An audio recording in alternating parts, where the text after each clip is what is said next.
Kowe nyapa ning kono? Jajal anu to lemari anyar to.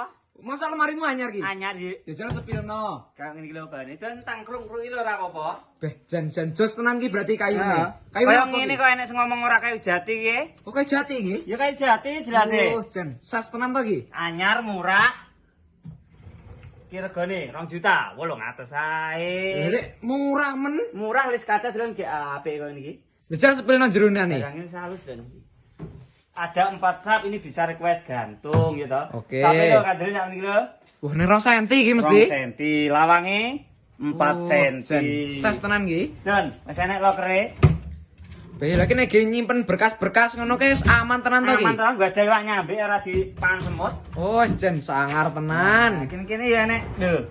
4 sap ya an. Lho wis enek 4 sap. Iki iso request gantung ya an. Lah terus cara pemesanane piye iki? Aku pengen pol ki. Pengen tenan apa ora? Iya. Ya tak didehi. Piye? Kuwi ning tokmu iki to, ning brandamu iki ketiken jenenge Ki Purnitur. Wes ning kono ki enek WA-ne admin, dihalu-halu ae langsung. Lah terus pembayarannya piye? Pembayaran Aku ya- DP.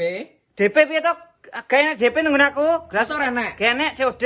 Wah, jan penakno berarti. Heeh, barang teko lagi dibayar iki kok. Lah terus ning omahku ki ning Blitar kono ki piye no? Blitar ki gawe Jawa Timur ta? Iya. Kita kayak gratis ongkir. Malah gratis ongkir. Iya ta, Jawa Timur, Jawa Tengah, Blitar, Yogyakarta. Ndi Madura wis gratis ongkir pokoknya. Oh, jan enak tenan ki, jan Ya, ses. sepilno barangnya kan iki 2 juta 800 ae. Wah, jan. Jan ngene bolo.